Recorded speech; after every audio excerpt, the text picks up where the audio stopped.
aunque sea un ratito al principio para enfocar la atención, si pueden prender las cámaras solamente para ver que estoy hablando con algunos individuos, porque si no distrae mucho como para dar la clase, ¿sí? Muchísimas gracias, muchas gracias. Pues, si no, yo no veo si les está interesando más, menos, ¿sí? Es importante como para centrar la atención. Bueno, ¿cómo les va? Hoy vamos a ver, arranco ya directamente. Hoy vamos a ver 3 textos, que en realidad estaba dividido en 2 clases. A mí siempre me gustó dar juntos, estaba dividido Hobbes y Locke, porque me parece que son autores contractualistas, ¿sí? Eh,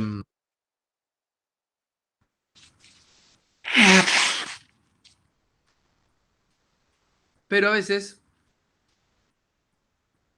eh, faltaba un poco, o sea, faltaba un poco de información sobre qué es el contractualismo y es por eso que agregaron el texto de Matteucci, ¿sí? Que hace algún tipo de repaso por esta idea. Y es por eso que quedó en esta clase, lo que hago es seguir condensando Hobbes y Locke. Ahora se está dando, si lo ven después se da una clase de Matteucci y Hobbes y en otra eh, Locke. Y yo ahora lo que hago es dar los 3 en uno, por eso vamos a ver los tres textos en uno. Más que nada el de Matteucci es para entender un poco el contexto, ¿sí? De lo que implica el contractualismo. Y hace un repaso por algunos conceptos básicos. Y después vamos a pasar a Hobbes. Y después vamos a pasar a Locke. ¿Sí? ¿Alguno tiene alguna idea, no sé si los leyeron, eh, de qué implica el contractualismo?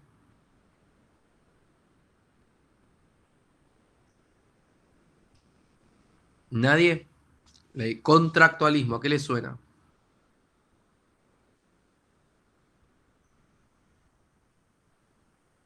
Bueno, contractualismo viene de contrato, ¿sí? Esta idea de contrato. Eh, Básicamente habla de esta idea de que las sociedades, para constituirse como tal, o el paso de lo primitivo a lo moderno, está ligado a esta idea de un contrato, o sea, una idea de que todos, el contrato no necesariamente en términos físicos, después vamos a ver que esto sí tuvo implicancias físicas después, a esta idea de que tenemos que sentar ciertas reglas básicas para vivir en sociedad, ¿sí? En sociedades modernas, ¿sí?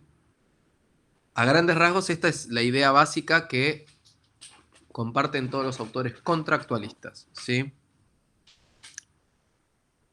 Que implica la definición de un problema de orden político, ¿sí? De cómo nos vamos a gobernar, ¿sí? Pero es el origen de o sea, la idea del contractualismo implica eh, el, el, la idea que pensaron de que el paso de las sociedades primitivas a las sociedades modernas está ligada a este concepto de contrato. Y se preguntan, sobre todos los autores contractualistas se preguntan sobre el origen de la sociedad, ¿sí? Y el fundamento del poder político, ¿sí? Porque el contrato también implica de cómo nos vamos a gobernar. A lo que llama potestas imperium, ¿sí? En el contrato. Y cuando habla de contrato, habla de un acuerdo tácito, ¿sí? De varios individuos. Y el contrato implica el fin del estado de naturaleza. Y ahora vamos a ver a qué nos referimos con estado de naturaleza. Y el inicio del estado social y político, ¿sí? Moderno. Cuando hablamos de estado de naturaleza, es esto, es la forma previa al contrato, a los estados que nosotros vamos a construir, ¿sí? Modernos. Y este estado de naturaleza, dependiendo de los autores, puede adoptar muchas formas. Para algunos autores, el estado de naturaleza es algo terrible, ¿sí? La ausencia de la construcción de los estados modernos es el caos absoluto, mientras que otros autores te van a decir, bueno, no es algo malo, simplemente es insuficiente, ¿sí? Para el progreso de las sociedades. Y otros autores te van a decir, es una manera de garantizar derechos de manera incompleta, ¿sí? Entonces, cada autor tiene su interpretación del estado de naturaleza. No todos los estados de naturaleza son iguales. El pensamiento de cada uno de estos autores está claramente sesgado por el contexto en el cual vivió. Eso también lo vamos a ver ahora, ¿sí? Sobre todo nosotros ahora vamos a ver Hobbes y Locke. Después vamos a ver Rousseau, ¿sí? Y que Rousseau, de hecho, es un autor que es más cercano a nosotros como construcción del Estado argentino, porque, primero porque es más cercano cronológicamente y porque aquellos que eh,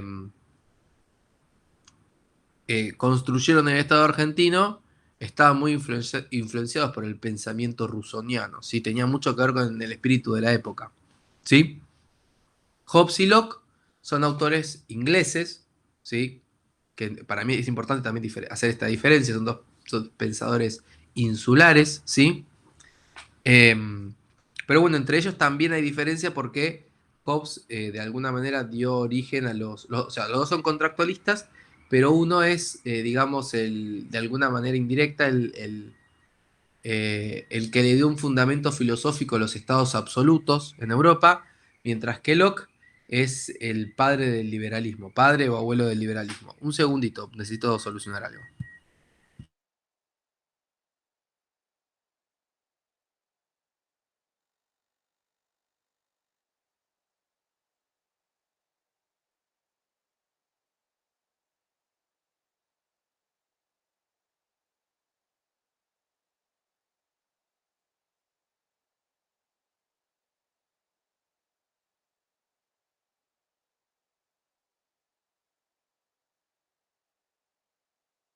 Listo. Eh, Así que fíjense la gran diferencia que hay, ¿sí? En el mundo del contractualismo.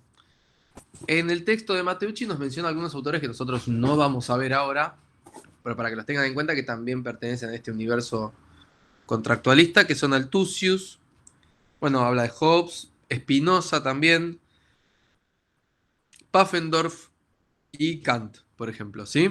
Pero bueno, en esta clase en particular vamos a hablar de Hobbes y Locke, y en términos generales también vamos a agregar a Rousseau, ¿sí? Como les dije, es un contrato, ¿sí? Esta idea del contrato social es un acuerdo tácito entre varios individuos que implica el fin del estado de naturaleza, ¿sí? Y el inicio del estado de las sociedades políticas modernas, ¿sí? Hay un uso común de la sintaxis, nos dice en términos generales, que es esta idea de hablar de estado de naturaleza, contrato social, pero hacia adentro también, y bueno, y cómo se va a dar el poder, ¿sí? Cómo se va a construir el poder. Pero bueno, en términos generales hay muchas diferencias en los diferentes autores, ¿sí? Implica esta idea de la hipótesis lógica, ¿sí? De qué pasaría si no existiese un contrato social, cómo serían las sociedades. Eso es una hipótesis lógica, ¿sí? Eh, también que el contrato implica un límite, ¿sí? A quien detenta el poder. Esta es otra idea que también habla del contrato social. Y después nos menciona, ¿sí? Bueno, habla un poco de historia de cómo se manejaba el monopolio de la fuerza, la autonomía de los sujetos, es algo que se fue dando gradualmente con el tiempo. Habla de esta idea del Estado como máquina, y esto es la concepción contractualista del Estado como una máquina, en contraposición a la idea de medieval, ¿sí?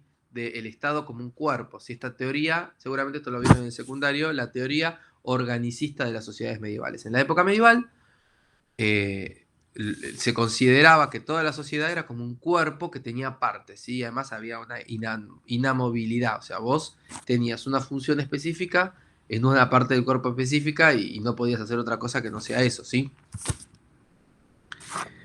Era este cuerpo social, de ahí viene el nombre. Es organicista porque son órganos que hay en un cuerpo, ¿sí? Por eso es un cuerpo social. Ahora, los contractualistas tienen una idea diferente. Conciben el Estado como una máquina, es un artificio generado por las personas, ¿sí?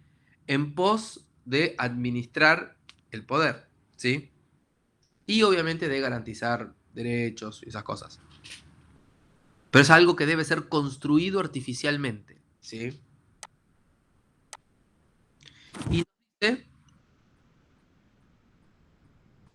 que hay tres condiciones para que se dé el debate que se dio, tres condiciones que se dieron para el debate sobre cómo gobernarse, si esta idea de contrato social. En primer lugar es el desgaste de las instituciones tradicionales, ¿sí? Eh, las instituciones medievales se fueron desgastando de manera natural por traspasos que hubo. Obviamente esto va de la mano con la construcción de los estados absolutos que fueron apareciendo. Sí, María Laura, ¿una consulta?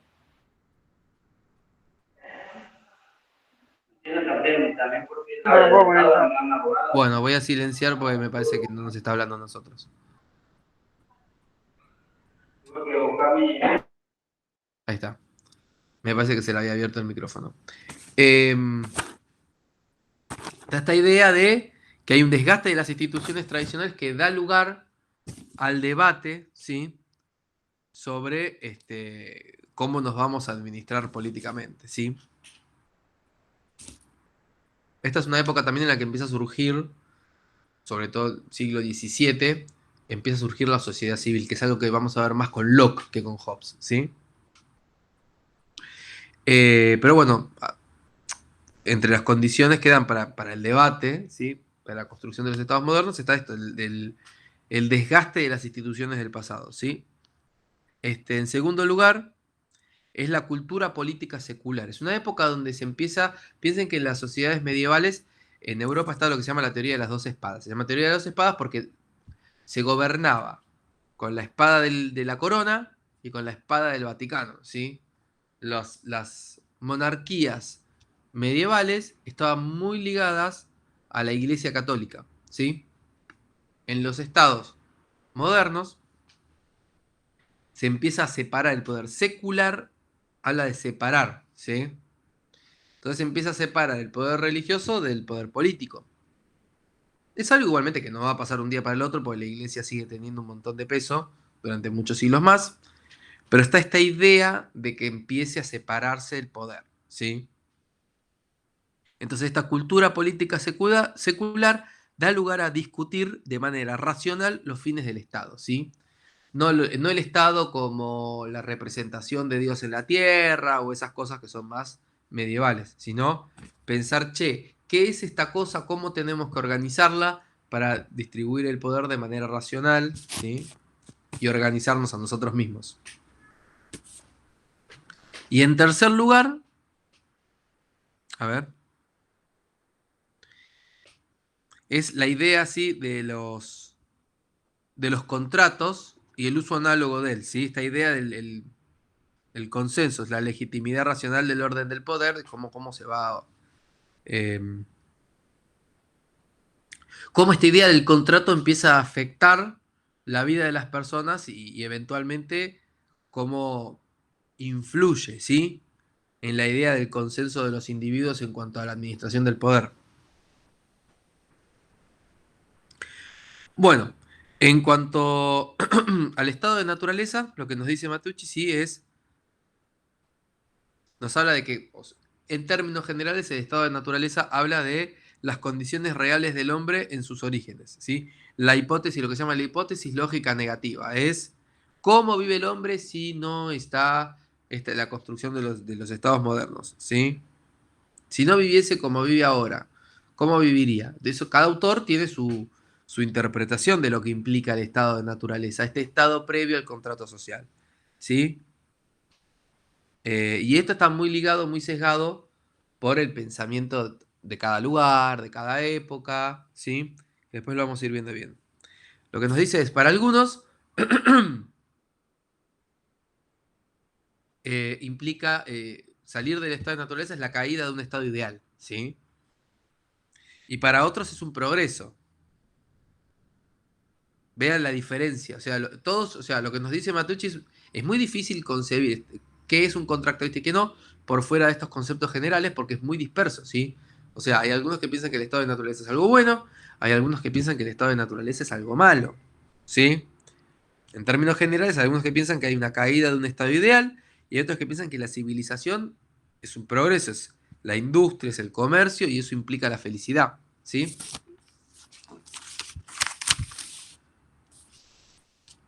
Pero esto implica, en general lo que habla es de una rápida transformación social, ¿sí? El contrato social.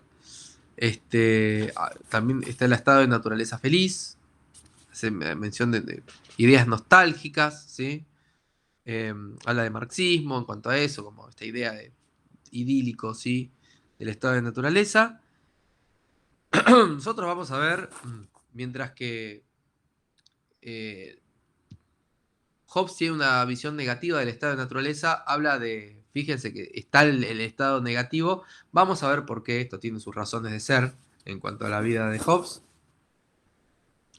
Eh, Habla de que el hombre es el lobo del hombre, o sea, es el único depredador natural que tiene el hombre es otro hombre, ¿sí? A ese nivel llegaba el pensamiento de Hobbes.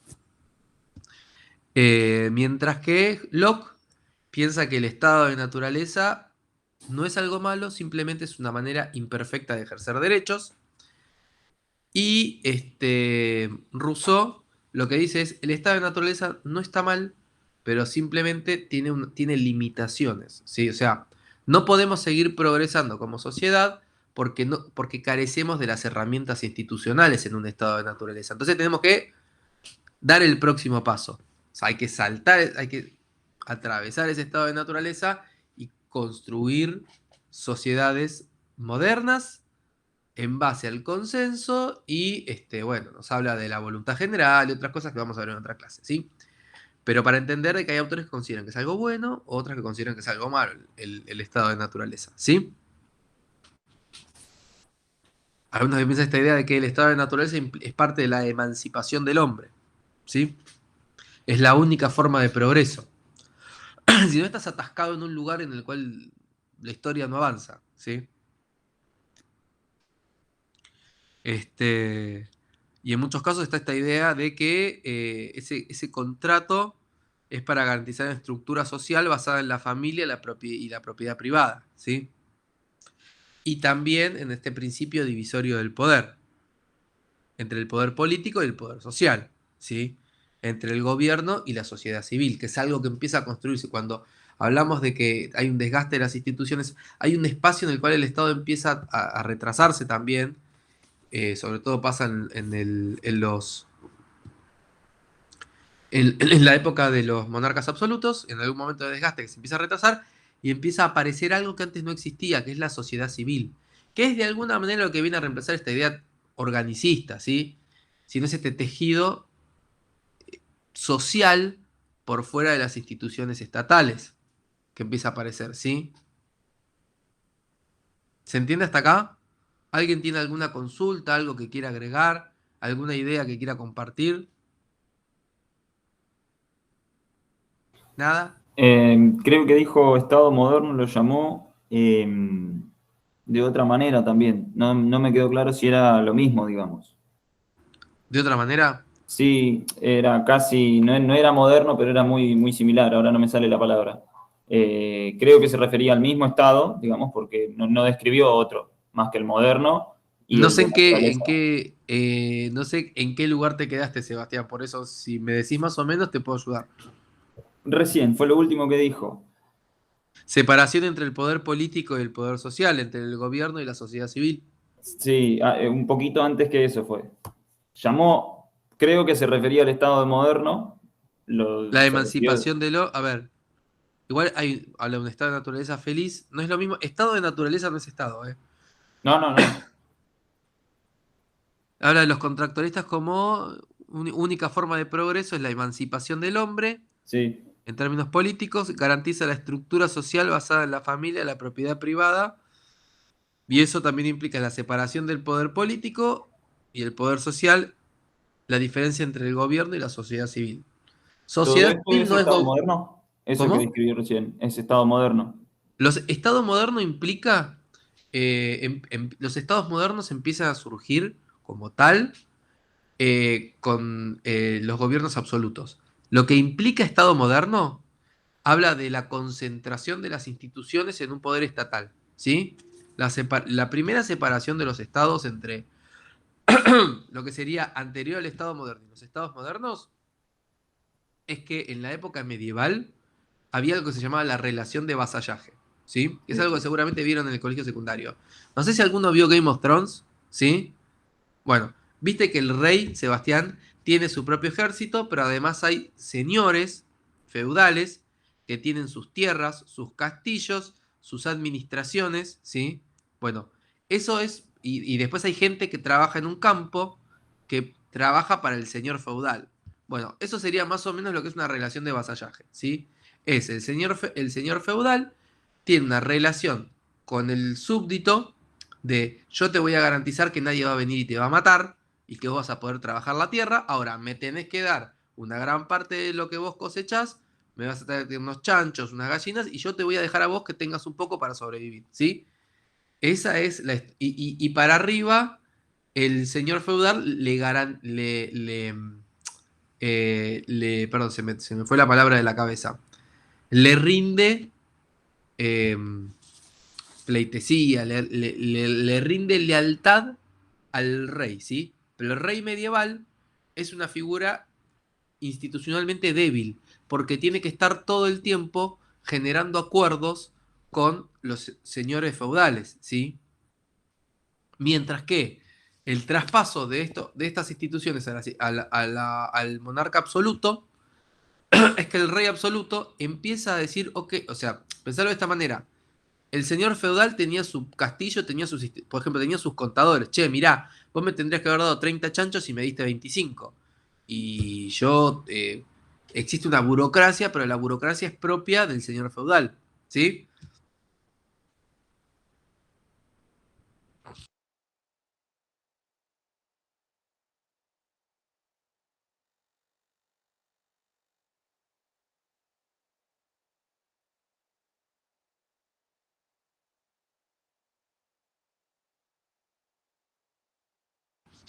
Perdón.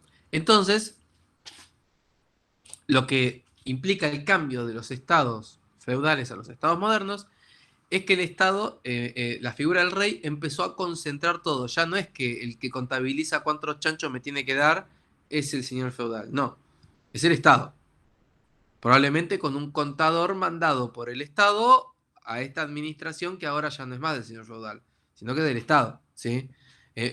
La construcción de los de los estados absolutos, que implica la primera instancia de los estados modernos, es moderno justamente porque empieza a generar atribuciones, o empieza a concentrar atribuciones que hoy en día son parte del Estado. Pensá esto, Sebastián, antes el matrimonio digo, hoy en día, te hago la pregunta al revés. ¿Te sirve un certificado que te dé la iglesia como matrimonio? No. ¿Por No, qué? Porque el matrimonio es un contrato que pertenece a la institución de derecho civil, ¿sí? Pero digo, no fue toda la vida así, sino que eventualmente, cuando se fueron construyendo los estados modernos, el Estado le dijo, mirá, ok si te querés casar por la iglesia, pero para vos como ciudadano lo que te sirve es ir a un juzgado civil y casarte. Y el que te casa, de hecho, es un juez de paz. ¿Sí? Esto, esto implica con moderno. Es moderno el Estado porque genera transformaciones en cuanto a lo que eran las instituciones anteriores.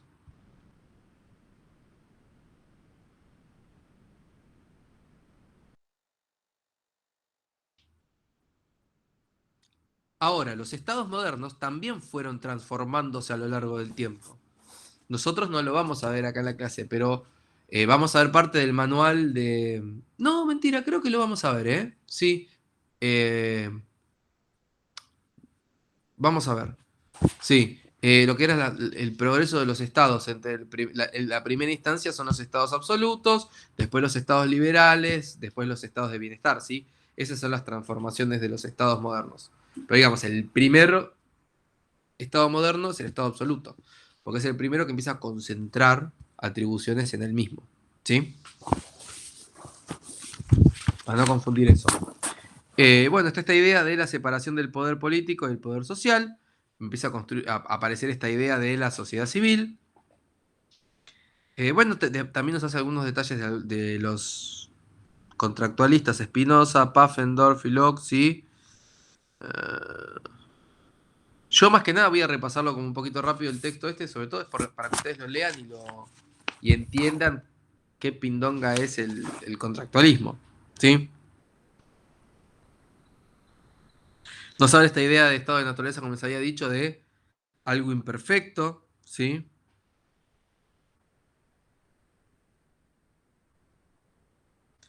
Porque, o sea, falta el Estado para que ejecute estos, estos derechos de forma completa. Después, bueno, también nos detalla lo que es el derecho, el estado de naturaleza hobbesiano, que es algo que vamos a ver ahora a continuación, que habla de la ausencia del poder legalmente instituido, ¿sí? Que sea capaz de someter a todos, vean porque esto también está muy ligado a la idea de Estado absoluto, que termina generando o influenciando el pensamiento de Hobbes, y el principio necesario de colaboración, ¿sí? Nos habla también el texto de Matteucci sobre las tres teorías sobre el origen del poder político, sobre la fuerza, la ley. Esto está en la página 414, para que lo vean, ¿sí? También habla de Platón en algún momento, la concepción orgánica del poder, que era esto que les había dicho, la teoría organicista, que el todo es más importante que sus partes, la idea de que el Estado surge de la fuerza del consenso, la diferencia entre las teorías voluntaristas y el contractualismo. Eh, En Hobbes habla de la obediencia de las propias normas, en Locke del consenso indirecto a través de, de la representación política, y en Rousseau de manera directa. ¿Sí? Eso sería la voluntad general. Althusius, y cuando habla del Althusius y Pufendorf, habla más de teorías juristas, ¿sí? Habla de dos tipos de contratos diferentes, los pactos de asociación, que son los que crean el derecho, es esta idea de creamos esta sociedad va a tener derechos, bueno, es un pacto de asociación, este, que es un contrato, y después habla de los pactos de sumisión, ¿sí? Que es el pacto de cuál yo me someto al imperio de la norma, ¿sí? Del poder político, es en el cual instaura el poder político, ¿sí? Son las relaciones de subordinación. Esto lo encontramos en la página 418. Esta subordinación entre gobernantes y gobernados. Esas dos instancias de pactos en lo que hablan Althusius y Pufendorf, que es una visión más jurídica, ¿sí? De estos contratos. Que en última instancia el contractualismo son contratos, se habla de contratos, ¿sí? Y esta idea de sancionar a quien lo transgreda a través del monopolio, o sea, para hacer esto hay que tener el monopolio de la fuerza, que es una parte importante de la idea de los contratos. Si nosotros le cedemos a través de manera voluntaria parte de nuestra libertad a esta construcción que hicimos, que es el Estado, para que ejerza fuerza y que garantice a cambio, nos garantice ciertas cosas.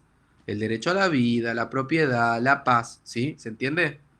Estos son como comunes, generales, a la idea de contractualista.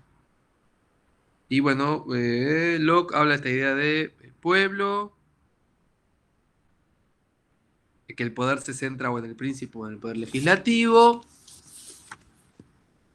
y después hace como un árbol, no sé si decirle árbol genealógico, pero como que los cataloga en tres grandes grupos a los contractualistas.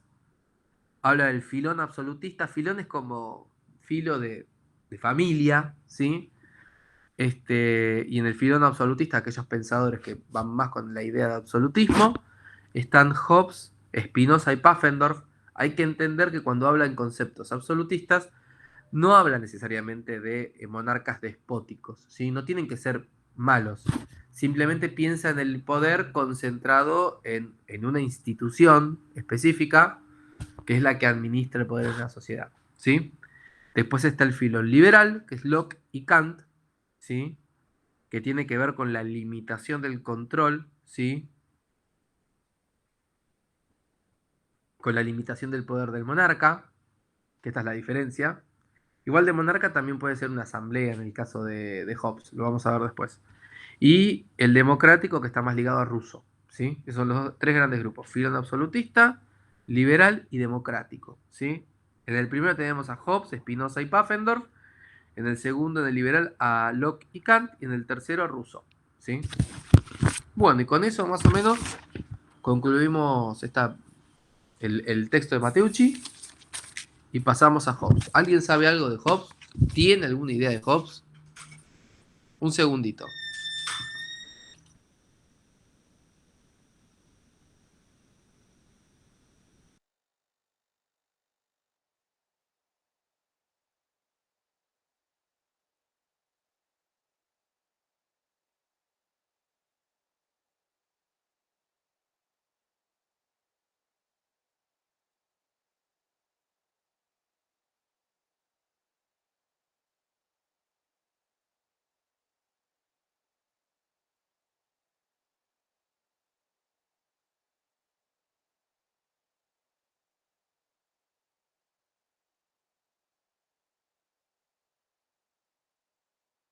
Les pido un segundito, ya volvemos.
Perdón, tuve que hacer algunas modificaciones de tipo logístico, ¿sí? Volvemos a la clase entonces. Estamos con Hobbes. ¿Alguna idea alguno tiene de Hobbes? ¿Ha escuchado hablar de Hobbes?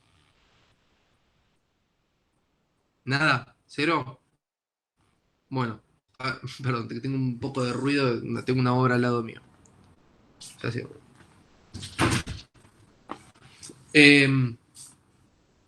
Bueno, como les había comentado previamente, Hobbes.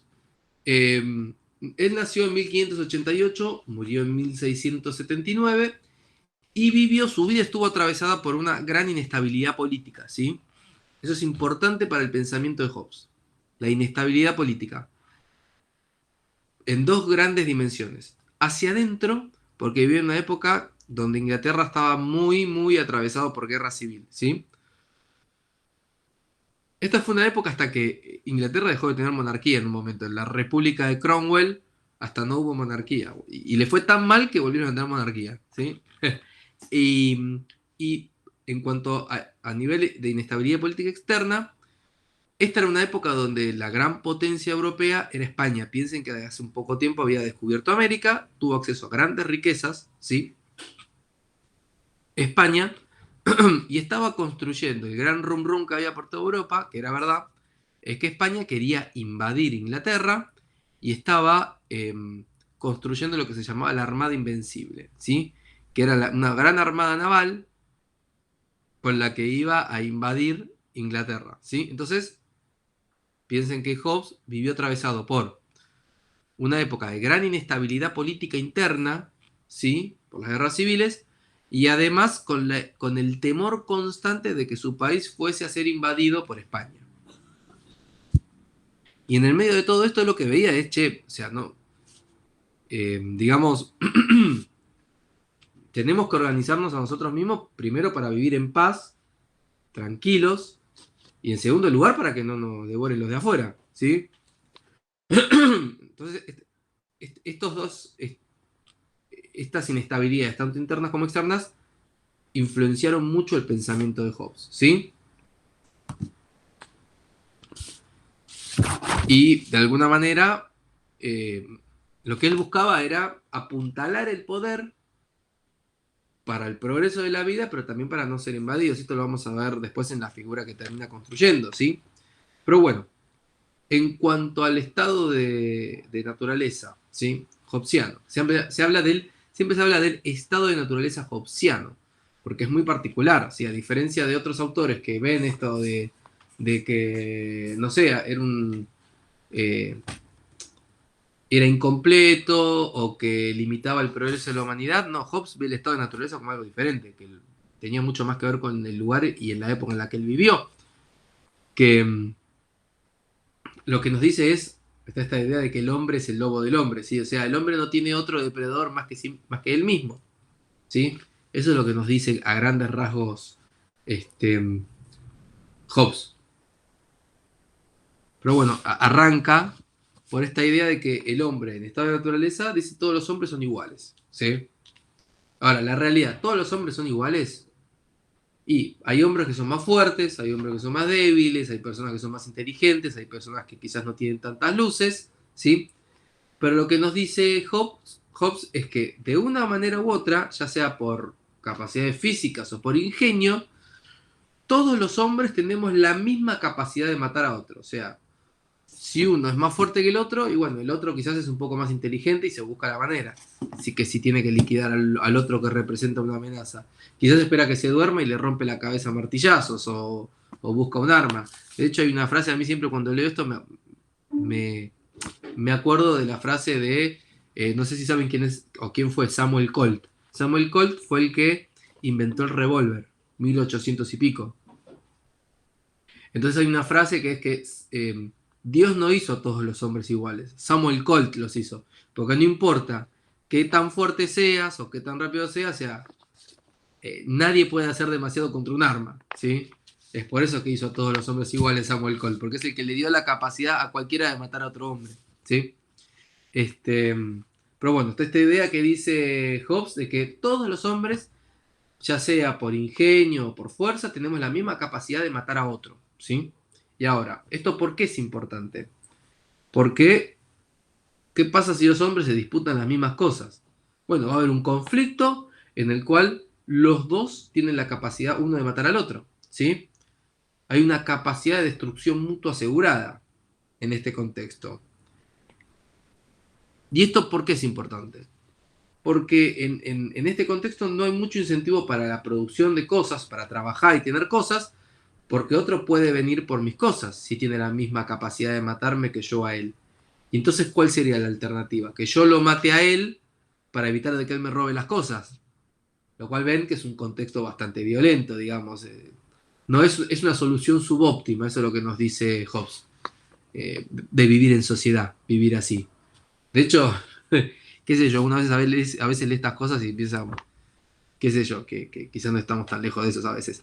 Pero bueno, este contexto es un contexto de inseguridad mutua, ¿sí?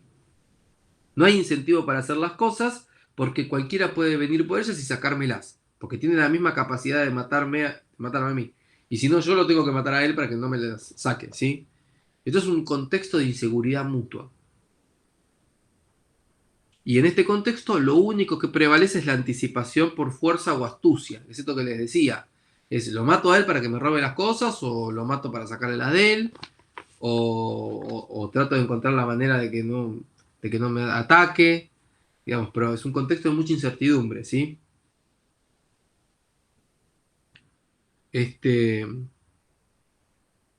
y la realidad es lo que nos dice es que no hay otra fuerza que pueda hacer de que esta relación sea así. No hay alguien que venga de arriba y diga, yo tengo la capacidad de imponer mi autoridad para que esto no pase, ¿sí? Eso es lo que nos dice Hobbes.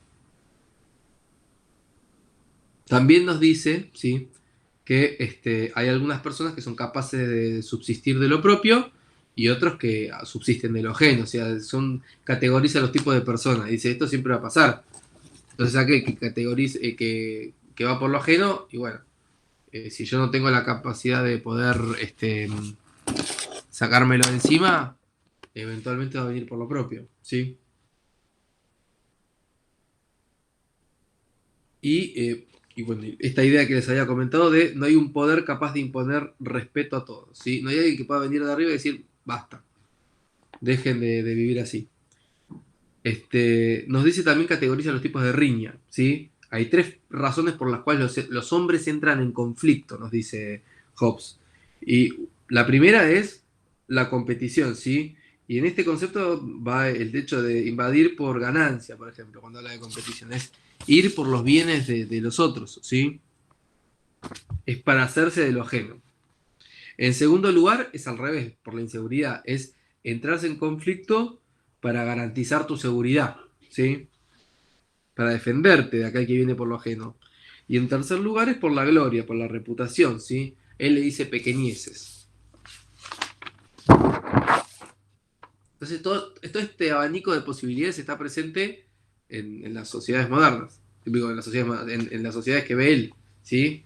De la época, que no existe la capacidad de imponer ese poder por encima.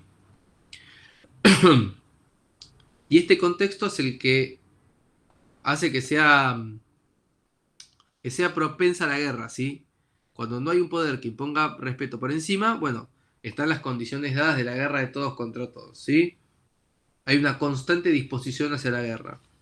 Esta idea de que el hombre es el enemigo del hombre, sin más que seguridad que le da su fuerza o su inventiva, ¿sí? Y lo que nos dice es, el hombre por naturaleza, por eso que es el estado de naturaleza hobbesiano, el hombre por naturaleza es así, no sabe qué es lo que está mal hasta que haya una ley que le diga que algo está mal, ¿sí?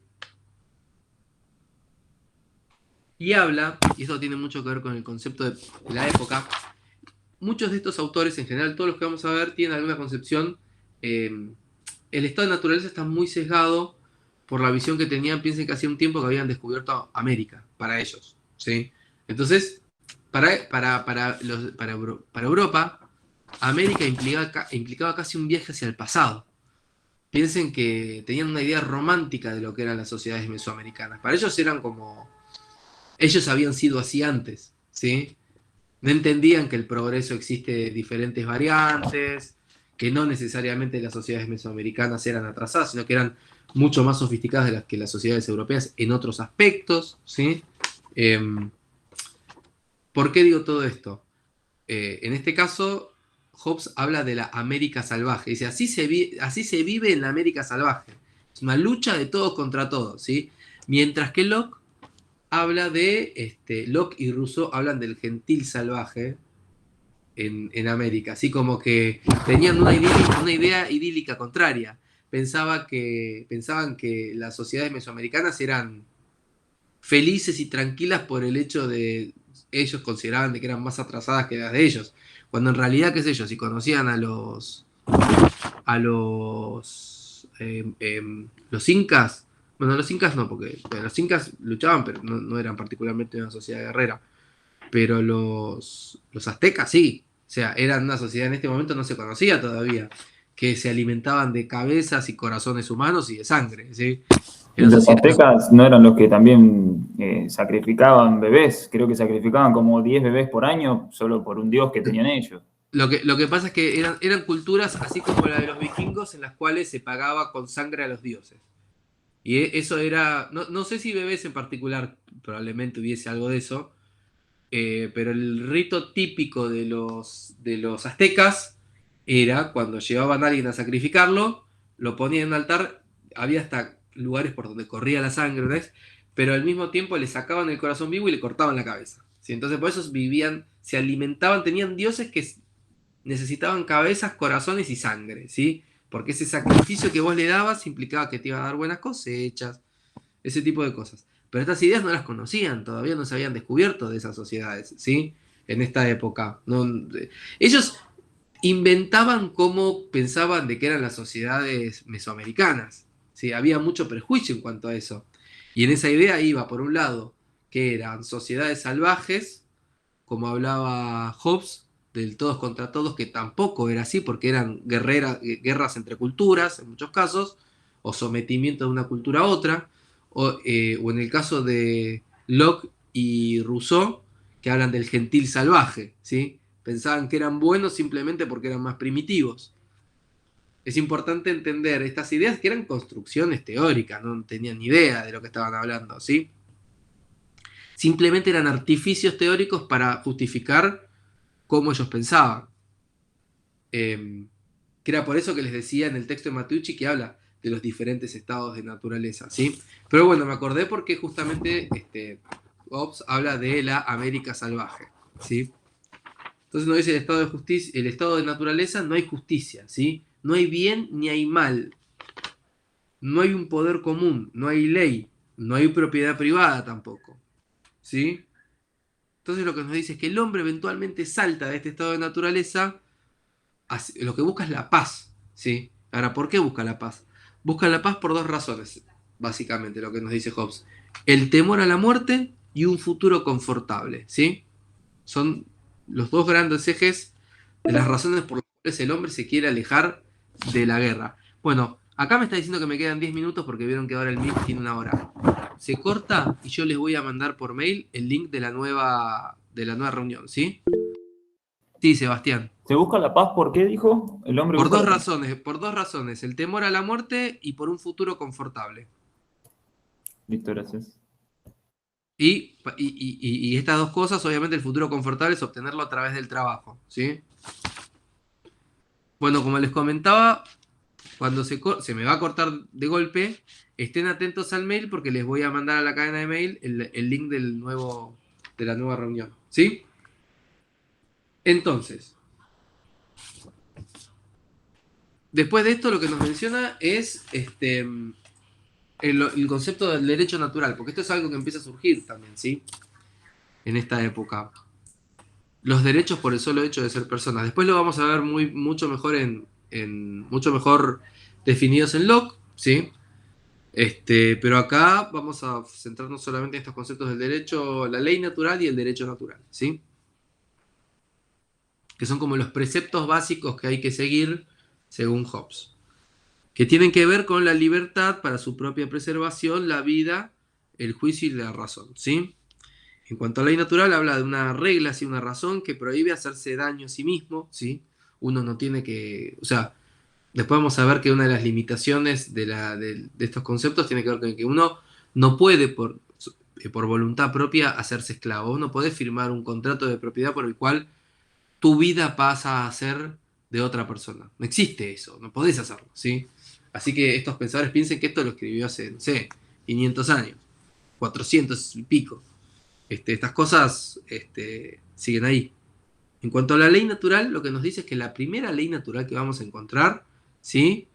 Es buscar la paz. Y si no hay paz, hay que hacer guerra para tener paz, ¿sí? La paz es como es lo primero, lo más importante para Hobbes, ¿sí?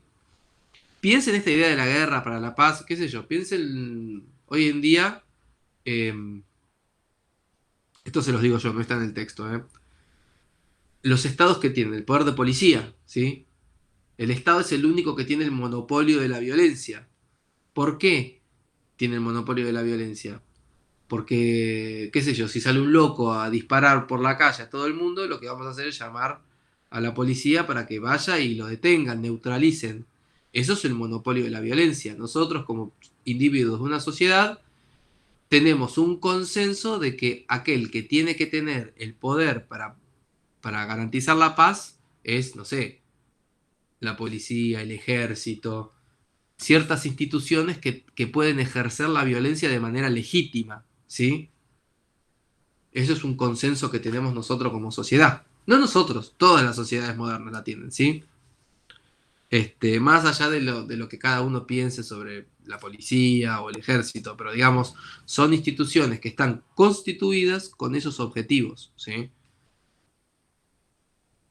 Así que hay que garantizar, en primer lugar, lo más importante es garantizar la paz. Y si no hay paz, hay que hacer guerra para la paz, ¿sí? También habla de que este concepto uno ya lo tiene, hay que defenderse, ¿sí? Es el de derecho natural, es defenderse de las amenazas externas, ¿sí? Eso es lo que nos dice Hobbes. La segunda ley es que hay que, sí o sí, hay que renunciar a algunos derechos, ¿sí? Yo tengo el derecho a defenderme, por ejemplo, pero si quiero vivir o sea, cuando entro en el contrato social, tengo que renunciar a ese derecho a que cada tipo que se acerca a la puerta de mi casa yo vaya a dispararle con un revólver, ¿sí? Yo tengo que renunciar a ese derecho si quiero vivir en una sociedad pacífica, porque si no sigo viviendo en ese estado del todos contra todos, ¿sí? ¿Se entiende? ¿Hasta ahora alguna consulta que les haya quedado? Bueno, seguimos. Yo tengo que ceder. Y de alguna manera, ceder ese derecho, otra persona también lo tiene que ceder, ¿sí? El hecho de defenderse por sí mismo, esas características. Entonces, yo ¿por qué cedo estos derechos? En pos de la paz, ¿sí? No es que voy a ceder todos mis derechos, pero algunos derechos de autopreservación tengo que cederlos porque si no vivimos en este estado de naturaleza hobbesiana. Entonces la manera de cortar con este estado de naturaleza hobbesiana es ceder este derecho, ¿sí? Y es esta idea de tanta libertad hacia los demás como de los demás hacia uno, ¿sí? Bueno, ahora no quiero adelantarme, ¿sí? Ese evitar, ¿sí? Hay que salir de esta conducta natural, ¿sí? A través de ceder derechos. Y tiene que suceder de manera recíproca, sin saber en quién va a caer este derecho, ¿sí? Y obviamente, como les comenté previamente, existen limitaciones a esta idea de ceder derechos. Yo no puedo ceder el derecho a mi independencia o a mi vida, ¿sí? Yo no puedo darle la atribución a otra persona de que me mate. ¿Se entiende? No puedo, no puedo firmar un contrato para convertirme en un esclavo. No existe eso, no se permite. ¿Sí? Porque eso va en contra de mi propio bien. Así que la idea del contrato está ligada a esta idea de la transferencia mutua de derechos, ¿sí? De futuro cumplimiento basados en la fe. Eh, yo respeto a los demás porque espero que los demás me respeten a mí, ¿sí? Yo no ando por la calle con una ametralladora porque espero que los demás no anden en la calle con una ametralladora, sino que le cedemos el poder de policía a otra institución, porque hay una construcción por encima nuestro que garantiza la paz y la seguridad, ¿sí? En algunos lugares esto se rompe un poco, por eso esta idea de que a veces, como les digo, es una idea que está muy ligada a la construcción de los estados modernos, pero a veces uno ve que la gente va armada o esas cosas. Pero digamos, las instituciones están construidas justamente para garantizar la paz que permite el progreso, ¿sí? Y es esa la razón por la cual yo cedo ese derecho. Bueno, está esta idea del contrato implica la transferencia mutua de derechos, ¿sí? De futuro cumplimiento basados en la fe. Y la tercera ley natural está ligada a la justicia. ¿Qué pasa si alguien transgrede esas normas? ¿Sí? Bueno, tiene que haber alguien que las haga cumplir. ¿Y cómo las hace cumplir? Bueno, hay que imponer un castigo a aquel que transgredió el contrato. ¿Sí? Y todos ceden la capacidad, esta idea de que todos ceden la capacidad de gobernarse un poquito, de gobernarse a sí mismos, en pos de garantizar la paz y la seguridad, ¿sí? Y le cedemos ese poquito de esa capacidad que nosotros tenemos de gobernarnos a nosotros mismos a una figura más grande. Y esto, por favor, cuando yo les pregunte en el examen, esta figura Hobbes le llama el Leviatán, ¿sí? El Leviatán es un poder inconmensurable a que nosotros no nos podemos enfrentar, sino que actúa de manera unidireccional. ¿De dónde viene el nombre de Leviatán? Es que acá les digo, por favor, no me pongan esto en el examen. Es simplemente para hacerles entender. El nombre de Leviatán viene de una figura bíblica que era una especie de criatura marina que era tan fuerte que nadie la podía someter, ¿sí? Entonces, cuando Hobbes habla de Leviatán, habla de que entre todos construimos, le cedemos el poder a esta cosa que creamos, que serían los estados modernos, que trabajan de manera unidireccional. Tienen tanta fuerza de poder actuar que uno no puede negarse de manera unidireccional. O si se niega, la capacidad del Estado de castigo es tan grande que uno no puede negarse a ese castigo. ¿Sí? Es por eso que habla de Leviatán. En Hobbes, al Leviatán, dice, hay que depositar todo el poder en una persona, en un monarca, o no necesariamente tiene que ser un monarca, puede ser un consejo, ¿sí? Una asamblea. Pero bueno, esto dio el fundamento filosófico para la construcción de los reyes absolutos, que eran estos reyes europeos que empezaron a surgir en el siglo XVI, XVII, que empezaron a concentrar atribuciones en sí mismos. Empezaron a construir ejércitos nacionales, empezaron a... Sí, Mariel. No, Juan, que te quería avisar que en un minuto termina la videollamada. Si es que vas a Bárbaro, mandar bueno. otro link, algo, o Cuando ya avisando que termine, en un cuando minuto se termina. corte, gracias, cuando se corte la reunión, atentos al mail porque a la cadena yo voy a mandar, justo se corta la reunión y tengo que pedir un nuevo link para otra reunión, ¿sí? Así que cuando se corta, estén atentos. Si quieren terminamos acá y la cierro y voy tramitando el otro link, ¿sí? Bárbaro.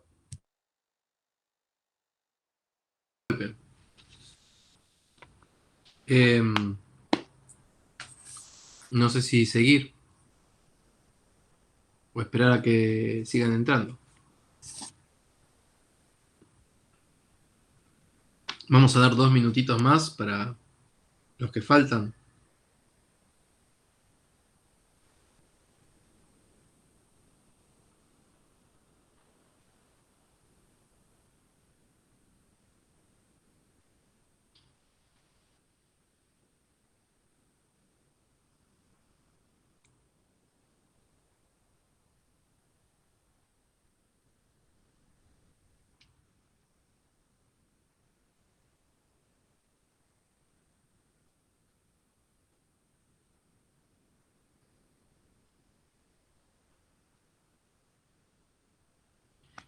No entró nadie más, me desaparecieron como la mitad de la clase, che. Bueno, vamos a Ahí, seguir. ahí pregunté en el grupo si alguien más iba a sumar para arrancar. Me desaparecieron. Aprovecharon el corte, de hecho, lo que pasa es que no puedo evitar el corte.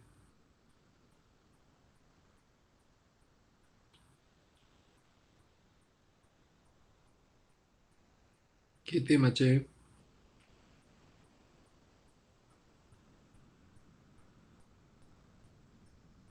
Bueno, seguimos porque si no vamos a estar perdiendo tiempo. Eh, entonces recuerden, es esta idea que el contrato implica la transferencia mutua de derechos, ¿sí? De futuro cumplimiento basados en la fe. La ley natural, la tercera ley natural tiene que ver con la justicia. Si alguien transgrede esto, algunos no reciben. No sé, me parece raro que no estén ingresando. Ceden la capacidad de gobernarse a sí mismos, ¿sí? Bueno, la idea de Leviatán es esta idea de un dios mortal, un poder tan fuerte que uno no puede imponerse a él y que garantice la paz y la defensa. ¿Por qué la defensa? Porque recuerden que estaba Hobbes obstinado en esta idea de evitar de que los españoles invadieran Inglaterra. Y de hecho, hasta en los estados mínimos, una de las funciones que tiene el Estado es de garantizar este, el territorio, garantizar la capacidad del territorio nacional, ¿sí? Así que es como de las funciones mínimas de los estados modernos esto. Y bueno, habla de Leviatán como este soberano, sí, que tiene una fuerza natural como la de un padre hacia un hijo, hacia los enemigos guerra, aquel que garantiza que los enemigos no invadan, ¿sí? Y que puede basarse en un hombre o en una asamblea, como les había dicho, ¿sí? Previamente. Que no tiene por qué ser un monarca absoluto, puede ser una asamblea, ¿sí? La que gobierne. Bueno, y vamos a Locke. Locke, otro pensador inglés, ¿sí? Contractualista también, como habíamos visto, porque tiene su idea del contrato social, tiene una idea de estado de naturaleza que es previa, ¿sí? al contrato social. A diferencia de Hobbes, que es un pensador que influyó mucho el absolutismo, Locke es un pensador, es el padre del liberalismo, ¿sí? ¿Y el liberalismo qué implica? Es un grupo, ¿sí? de pensadores en los que imponían esta idea de tratar de limitar el poder de los monarcas absolutos, ¿sí? Que igual siguió durante un tiempo, pero digamos, empezar a entender de que uno no tenía que someterse naturalmente al poder de un monarca absoluto, sino que había que había lugar para otro tipo de instituciones, ¿sí? Eh, Locke vivió 1632 a 1704 y, digamos, también es padre del pensamiento liberal. Ahí en el texto lo van a ver, que esa es fuente primaria, lo que ustedes tienen. Entonces hay algunas cosas que están como medio raras. Habla del amor en algunos conceptos, pero habla en términos como si fuesen silogismo lógico. Lo que pasa es que usa el amor como medio y habla mucho está muy ligada a su teoría de concepción del Estado a su concepción por ejemplo, de propiedad. ¿Por qué? Porque es importante. El liberalismo clásico tiene esta idea muy presente de la propiedad. Pero ¿por qué la propiedad es importante? La propiedad no es importante per se, sino por lo que representa la propiedad, ¿sí? Ahora lo vamos a ver un poquito más detallado. Pero bueno, para empezar, Locke hace una diferencia fundamental en cuanto a libertad y licencia. Dice, no es lo mismo libertad que licencia, ¿sí? Licencia es como casi decir libertinaje, es esta idea de que hacemos cualquier cosa. Entonces nos dice, la libertad no implica destruirse a sí mismo, ¿sí? No es libertad ir en contra de su propia vida, salud, mismo libertad, o en contra de las pasiones, ¿sí? Y dice lo mismo con los otros. Aquel que lo transgreda, que transgreda el derecho natural que implica ir por la vida, por la salud, por la libertad y por las pasiones, bueno, nosotros como individuos tenemos el derecho de castigarlos, ¿sí? Fíjense que esta idea, como que nosotros todos tenemos la capacidad de castigar a aquel que transgreda el derecho natural que implica respetar la vida, la salud, la libertad y las pasiones, ¿sí?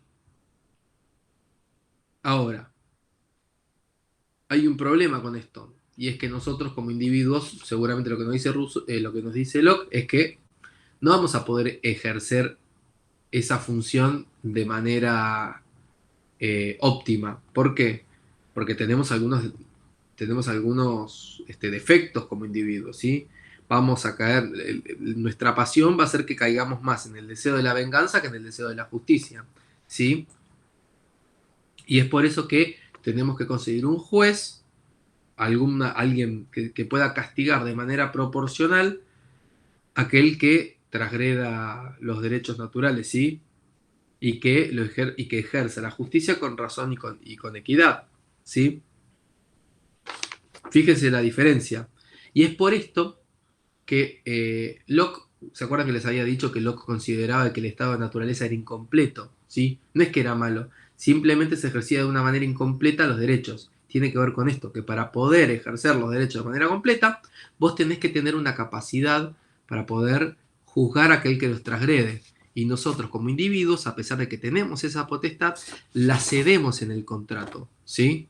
Cuando generamos un contrato, el contrato social, cedemos esa autoridad de poder juzgar por nosotros mismos a aquellos que transgreden el derecho natural, ¿sí?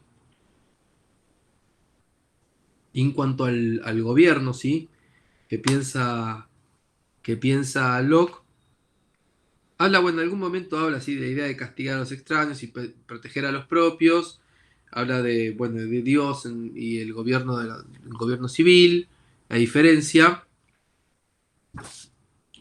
Pero es importante esta idea de Locke que dice que es mejor, porque si tenemos un gobierno absoluto, piensen que los monarcas absolutos es lo que conoció Locke en la gran parte de su vida, ¿sí? Y nos dice, ¿qué es mejor? ¿Un estado de naturaleza donde los derechos son incompletos o un monarca absoluto? Que sea, si respeta lo que dice Hobbes, nos va a garantizar las cosas, pero puede no hacerlo, ¿sí? Y es por eso que Locke plantea acuerdos diferentes, ¿sí? En cuanto a su contrato social, que tiene que ver también con limitar las atribuciones de los monarcas, ¿sí?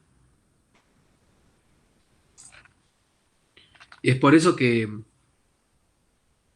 este pacto, ¿sí? O sea, cuando Locke habla de un cuerpo político, mientras que Hobbes habla del cuerpo político que nos va a gobernar, es el Leviatán, es el monarca, que va a estar a la cabeza del Leviatán, Locke te dice, no, ahí empieza a surgir algo que se llama la sociedad civil. A medida de que, como se acuerdan, como vimos en el primer texto, se van desgastando las instituciones tradicionales, va surgiendo este tejido político propio por fuera de las instituciones estatales, que es el cuerpo político que implica la sociedad civil, ¿sí?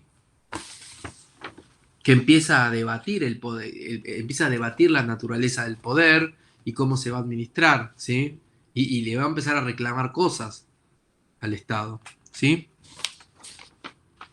También en el texto que tenemos de Locke va a hablar de su teoría de la propiedad. ¿Por qué es importante la propiedad? Para Locke es importante la propiedad porque la propiedad representa, el resultado de la actividad humana, ¿sí? La propiedad no es valiosa simplemente por ser algo que uno posee, sino porque, en términos de Locke, uno se apropia de su propia vida, por así decirlo, cuando trabaja para ganarse el pan, y la manera en la que uno lo hace, el resultado es la propiedad. Entonces vos lo que estás haciendo es apropiándote de tu propio trabajo, ¿sí? Si alguien viene y puede quedarse con tus bienes, bueno, no hay ninguna garantía de qué sirve hacer cosas si te las sacan enseguida, ¿sí? Él habla de todo esto que les estoy hablando de manera muy acotada. Él lo menciona con todo un ejemplo de lo que son los ciervos y las bellotas. Lo que nos dice es, si uno va por un campo, que antes había lugares públicos donde uno podía ir a cazar y a recoger, bueno, eso es de todos, por así decirlo, hasta que yo, a través de mi trabajo, porque cazo un ciervo, que lleva días, o recojo bellotas, me apropio de eso, ¿sí? Hago que eso, que antes era de todos, a través de la actividad de mi trabajo, se convierte en algo mío, ¿sí? Y es por eso que después yo le cedo parte de mis derechos de defender eso al Estado, porque el Estado, en teoría, a través de este pacto, va a defender mi propiedad. Va a haber otros autores que vamos a ver después que van a van a cuestionar un poquito esto. Yo no sé, me parece que en la materia, cuando les hice la introducción a la materia, les dije que los autores debaten a través de la historia. ¿Por qué debaten a través de la historia? Porque, por ejemplo, Marx, que leyó Locke claramente, lo que nos dice Marx es, mirá, ok, los estados modernos, de hecho los estados hoy en día, una de las primeras cosas que defienden es la propiedad privada. Pero Marx va a decir, ok, claramente estos estados están construidos y administrados por personas que tienen, pero la mayoría de la gente no tiene. Entonces, estos estados simplemente están ahí para garantizarle que el que tiene siga teniendo y el que no tiene no pueda acceder a eso. ¿Sí? Bueno, piensen que hay como 2 siglos de diferencia entre los autores. Entonces, en esta época era importante esta idea de garantizar la propiedad privada. Era una de las primeras cosas que le importaba a Locke. La vida y la propiedad privada es como de lo más importante. ¿Sí? Porque es nuestro futuro. Igual en el medio Locke habla del límite de que tiene que ver con la abundancia. Bueno, hace todo un esquema sobre acumulación. Pero es importante esta idea. Para Locke, la propiedad implica la actividad de uno, ¿sí? Es el derecho a trabajar y a generar lo propio, ¿sí? Habla de parcelas comunitarias, bueno, no importa, pero lo importante es entender esta idea de que Locke defiende el derecho a la propiedad porque eso implica el derecho al trabajo de cada uno y hacerse de lo propio, ¿sí? Del desarrollo del individuo. Este es un momento de la historia en donde empiezan a construirse los individuos como tal. Antes, cuando hablamos de la teoría organicista, todos eran parte de una sociedad y eran eras parte de un cuerpo más que de una sociedad, eras parte de un cuerpo, ¿sí? Y este cuerpo tenía órganos, por eso se llama organicista. Entonces vos podés ser, qué sé yo, si vos sos parte no sé, vas a la guerra, sos el puño, si estás a cargo sos la cabeza, ¿se entiende? Eso es una teoría organicista de la sociedad. Y tampoco podés discutir cuál es tu lugar, porque digo, el hígado es el hígado, no puede ser un cerebro, ¿sí? Entonces, en este momento los individuos empiezan a convertirse en individuos que eligen un poco más, empiezan a consumir, empiezan a construir su independencia, ¿sí? Y para construir tu independencia también tenés que garantizarte tu propiedad, que es, ¿para qué vas a trabajar? ¿Para qué vas a buscar algo mejor? ¿Sí? Entonces lo que nos dice es los fines de, nos dice hacia el final del texto, los fines de la sociedad política y del gobierno, lo que nos dice es la preservación de la propiedad, justamente porque la propiedad es ese horizonte hacia el que uno quiere ir, ¿sí? Por eso uno se somete al poder del Estado, para que el Estado a cambio te garantice esa capacidad de proteger tu propiedad, ¿sí? Y tu vida, obviamente, que es el derecho a un mejor futuro. Y en cuanto a las leyes naturales, lo que nos dice Locke es, la ley natural tiene que ser fija y conocida, ¿sí? ¿Por qué es importante esto? Una de las cosas que nos dice Locke es que generalmente en los estados las leyes van cambiando mucho. Entonces, piensen que el liberalismo es lo que nos dio, es la idea del derecho natural, el derecho natural, de los derechos que todos tenemos por el solo hecho de ser individuos, ¿sí? Y esto, en teoría, no cambia de estado a estado. Puede ponerse en debate, puede haber diferentes interpretaciones, pero la teoría liberal del derecho lo que nos dice es que a lo largo del ejercicio jurídico uno va a descubrir cuáles son los derechos de los individuos, ¿sí? Pero todos los individuos, en teoría, o por lo menos en un ideal, tenemos los mismos derechos por el hecho de ser individuos. De acá viene el concepto de los derechos humanos, ¿sí? Nosotros tenemos nuestros derechos por ser individuos, ¿sí? Y el ejercicio jurídico es el que eventualmente va a hacer que nosotros podamos ir develando cuáles son esos derechos, ¿sí? Entonces lo que nos dice es que la ley natural tiene que ser fija y tiene que ser conocida, ¿sí? Y esta ley, ¿por qué es importante que sea fija y conocida? Porque tiene que haber un juez imparcial que la ejecute, ¿sí? En el caso de que no se cumpla, ¿sí? Y en tercer lugar, es el poder, lo que le da fuerza, ¿sí? De sentencia y de ejecución a eso es el poder que nosotros le cedemos, ¿sí? Al Estado para poder ponerlo en práctica. Porque si un juez dice algo y después nadie le hace caso, es lo mismo que nada. Entonces, lo importante es este tercer paso de que nosotros como sociedad le damos peso a eso, ¿sí? Que está construido en base a nuestra voluntad, que nosotros le cedemos, ¿sí? Al Estado. Y bueno, creo que con eso estamos. Bueno, está esta idea de, creo que se los había dicho previamente, de la razón y de la equidad, que los castigos tienen que ser proporcionales y que tienen que estar orientados a evitar que las personas en teoría recaigan en hacer lo mismo, ¿sí? Y bueno, creo que con eso más o menos hemos cubierto las ideas de Locke, ¿sí? Bueno, habla de un pacto, un acuerdo, una comunidad, ¿sí? Basados en la sinceridad. Bueno, más o menos con eso cubrimos Locke, ¿sí? ¿Les quedó alguna duda, alguna consulta, algo que quieran comentarme, algo que no les haya quedado claro? Sí. En el campus virtual, le quería preguntar, en la cátedra, abajo, en clase 1 y en clase 2 hay actividades.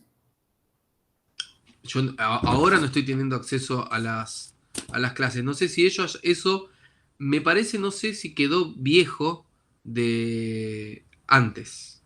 Yo De le general, pregunto porque viene más o menos de la mano. O sea, hasta la clase 2 la actividad dice, bueno, Platón y Aristóteles, básicamente, que, bueno, viene de la mano sí, más o menos cuando vamos viendo. después Sebastián, entiendo lo que está ahí abajo, nosotros lo usábamos eso cuando estábamos en pandemia. La realidad, yo voy a preguntar, porque también lo vi, igualmente yo no sé por qué no tengo acceso a las cátedras, tuve que pedírselas a otros docentes para poder descargarlas. Pero no sé si eso no quedó viejo del 2020 y el 2021, ¿sí? Porque nosotros, te explico por qué.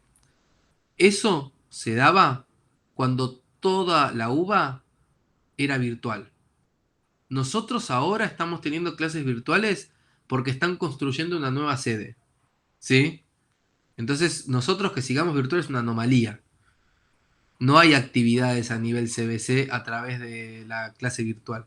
¿Se entiende? No sé si eso no quedó de antes porque no se cambiaron las preguntas. Por eso, esas eran, antes de, o sea, te lo digo de esta manera, eso era la manera de garantizarnos de que todo el mundo leyese el contenido y lo tenía que entregar todas las clases de manera obligatoria, ¿sí? Y el campus, quizás ustedes no deberían ver eso, porque es algo viejo, pero no tenemos la directiva de que se hagan actividades todas las semanas, ¿sí? Yo Ah, podría perfecto. generar un grupo de hecho, vas a ver ahí, yo estoy haciendo algo como que no son iguales a las, a las clases como siguen ahí, ¿sí? Yo algunas cosas las empecé a condensar de otra manera. Y ustedes en particular, que están conmigo y con Oscar, Oscar a veces, como viene de tener otro contenido, también hay algunas cosas que no se van a dar en el mismo orden, ¿sí? Que van a ir teniendo. No sé si ustedes tuvieron clases el jueves con Oscar. ¿Pudieron? Eso es lo que te iba a consultar justamente, Juan. El jueves fue imposible la comunicación. ¿Qué pasó? Porque Yo no sé si alguno se pudo conectar.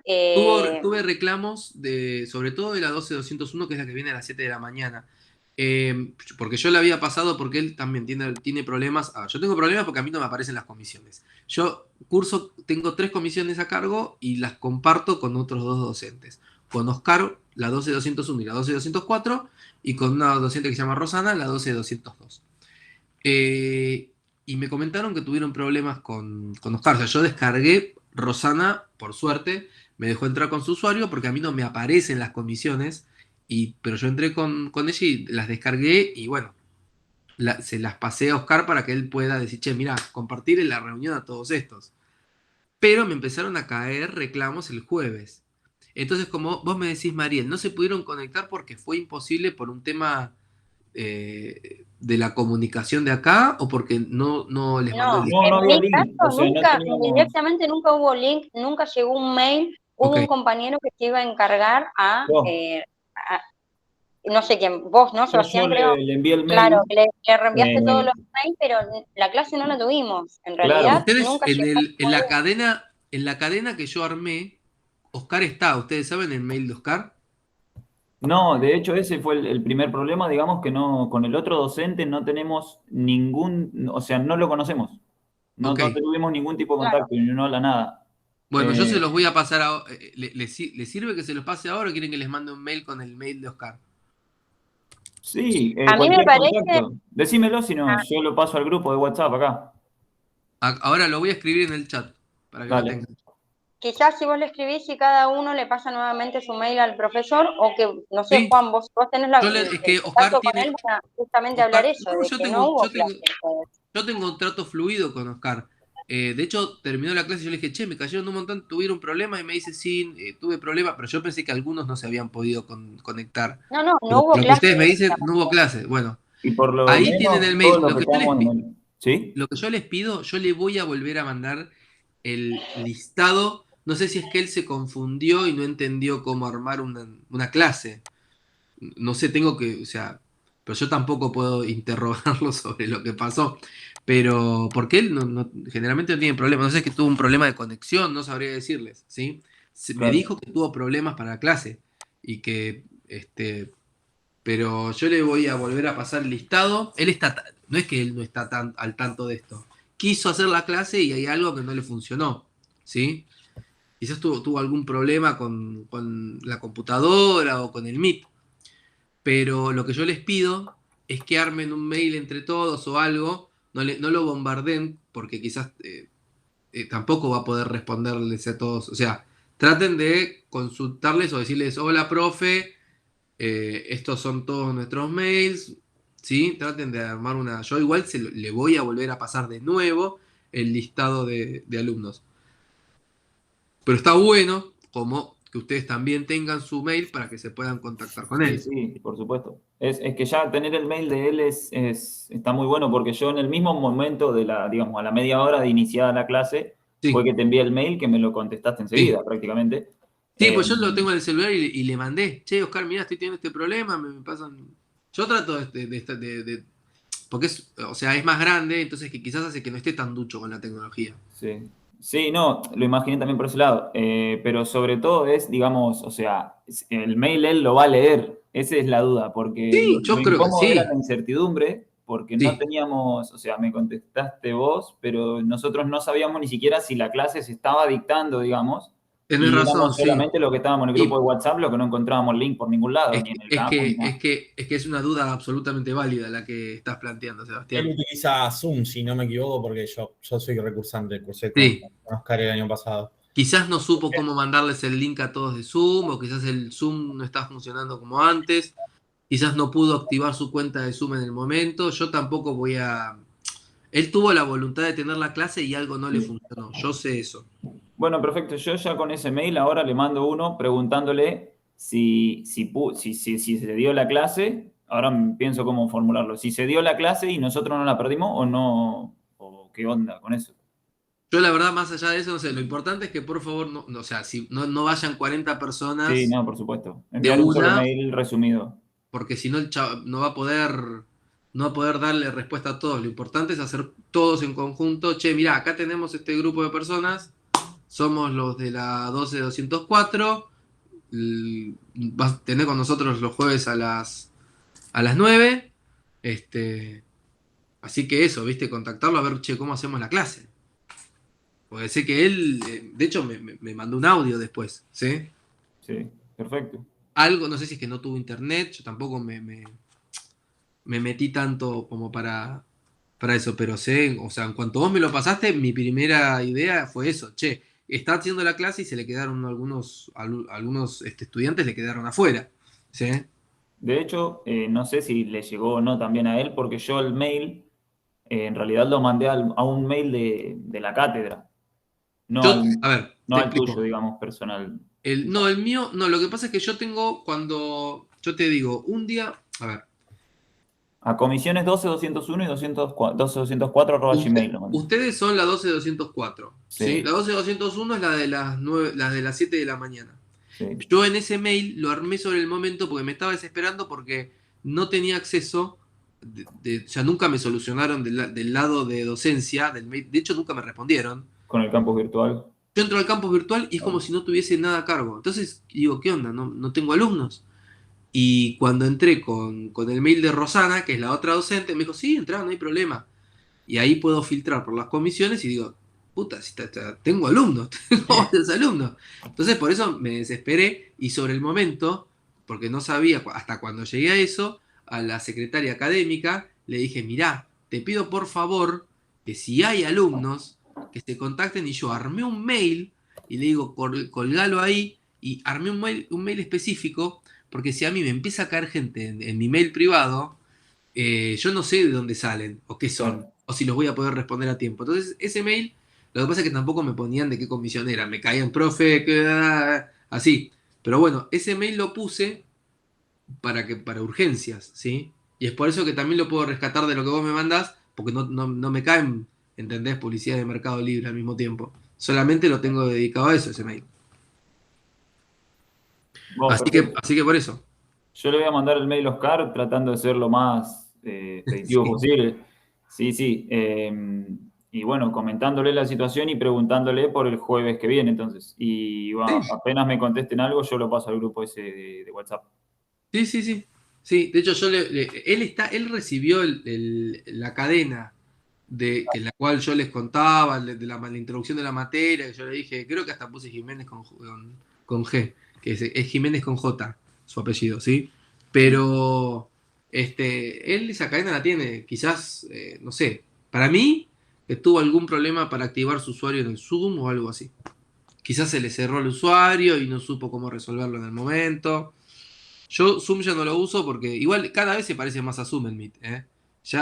Antes era el mismo link de manera indiscriminada y ahora es un link por cada reunión y tiene un límite de 1 hora. Así que me está complicando la existencia cada vez más esto. Por eso yo también se los paso el día anterior a que tengamos clases. Yo sé que es incómodo, pero si no me queda flotando en el aire ese link, ¿sí? Por eso. No sé si tienen alguna consulta más. Algo del contenido, ¿lo entendieron? El contenido de hoy, esta idea. Después, más adelante, porque con Oscar van a ver otras cosas, hay algunas discrepancias en cuanto al calendario, pero bueno, las vamos a ir subsanando, porque más que nada lo que tiene que ver con filosofía política, lo van a ver conmigo, ¿sí? Bueno, Por último, le quería preguntar, hasta sí. acá, digamos, de los temas que fuimos viendo, preguntas tipo parcial o concepto, algo así. ¿Vos decís hacer una revisión de esto? No, Mira, la no, clase, hasta, hasta ahora lo que vimos es Platón, Aristóteles, sí, sí. quedó algo en el medio que es Maquiavelo, que lo vamos a ver un poco más adelante, porque estamos adelantándonos a algunas clases con estas cosas. De hecho, adelantar la clase, bueno, la clase introductoria, mi idea era adelantarla, pero bueno, como tuve este drama de las comisiones sobre el momento, no pude preparar bien la clase, por eso, y se me iba a descuajeringar con la otra comisión. Yo estoy tratando de compactar para después compensar aquellas cosas de filosofía política que no vamos a poder ver en tiempo y forma, ¿sí? Como por ejemplo Maquiavelo o Weber, ¿sí? Vamos a tratar de compactar las clases y esto me da también espacio libre hacia el futuro. Y que podamos ver, por ejemplo, Maquiavelo que ya nos quedó en el medio, o sea, para que ustedes lo entiendan en términos cronológicos. Platón y Aristóteles es siglo cuarto antes de Cristo, ¿sí? Siglo cuarto antes de Cristo. Y de golpe saltamos al siglo XVII, ¿sí? Siglo XVI, siglo XVII. En el medio, un siglo antes, está Maquiavelo, ¿sí? Que es aquel que piensa la idea de razón de Estado, cosas que en este momento no las vamos a ver porque nos van a confundir, ¿sí? Creo que conmigo, el lunes que viene con Oscar, no sé qué van a ver Van a ver algo probablemente de Estado el jueves que viene, este jueves. Conmigo vamos a ver el lunes Marx, ¿sí? Que es en personas de las clases más densas que tenemos. Vamos a ver cómo puedo hacerlo para darlo. Se ve ahí el manifiesto comunista y algún otro texto, me parece, de Marx, ¿sí? Para que lo tengan en cuenta, para que lo lean. Porque si lo van leyendo, mejor, lo van a entender mejor, ¿sí? Igual, el manifiesto comunista es muy fácil de leer, no es difícil, está pensado para ser leído fácil, ¿sí? El tema es todo el pensamiento previo que está volcado en el manifiesto comunista. Pero no nos adelantemos a eso. ¿Algo de esta clase que les haya quedado colgado? ¿No? ¿Nada? Recuerden, la clase pasada vimos Platón y Aristóteles, hoy vimos Hobbes, Locke y este texto de contractualismo de Matteucci, ¿sí? Que más es como un texto más generalista para entender qué implica ser un pensador contractualista, ¿sí? Y la influencia del pensamiento contractualista. Después tenemos otro pensador. Sí, Brian. Buenas.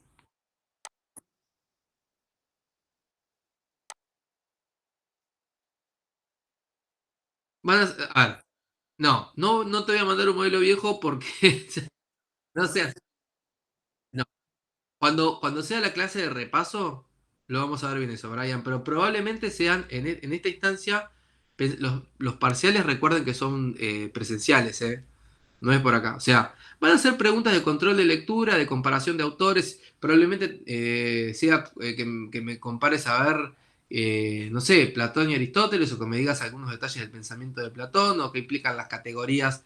¿Te acordás lo que implicaba la distancia entre la monarquía, o sea, lo que eran las formas ideales y las formas corruptas, ¿sí? O las formas ideales y las desviadas en Aristóteles, qué implicaba la politía, o la politía en el pensamiento aristotélico, ese tipo de cosas. Y de acá, probablemente no sé, que me describas lo que es las leyes naturales y el derecho natural según Hobbes, qué es el Leviatán para Hobbes, ese tipo de preguntas.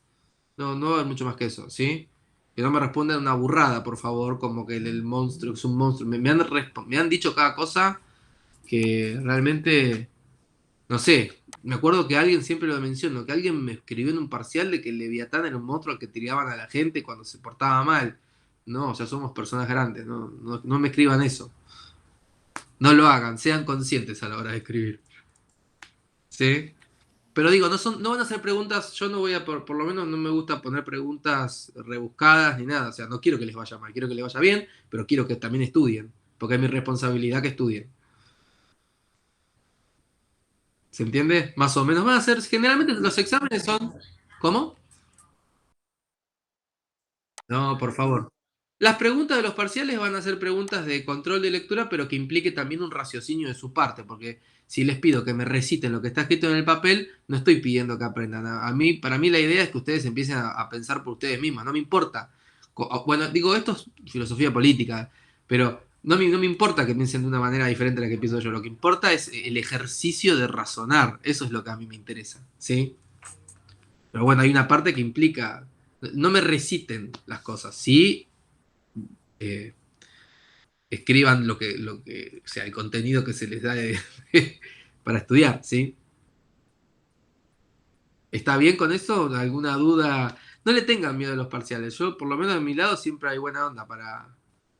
Quiero que les vaya bien, ¿sí? Pero Sí, bueno, pero eso decís vos que ya lo rendiste. pero digo, no es tan complicado. Entiendo que tienen 1000 materias y que ahora salen de acá corriendo y tienen otra materia, qué sé yo. Es complicado. Entonces con eso quiere decir que el parcial lo vas a tomar vos y no Oscar.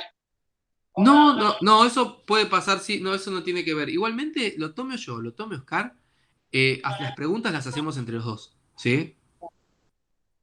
No pasa nada. Si está Oscar, tampoco, Oscar no va a hacer nada raro en el momento, va a ir y van a rendir con él.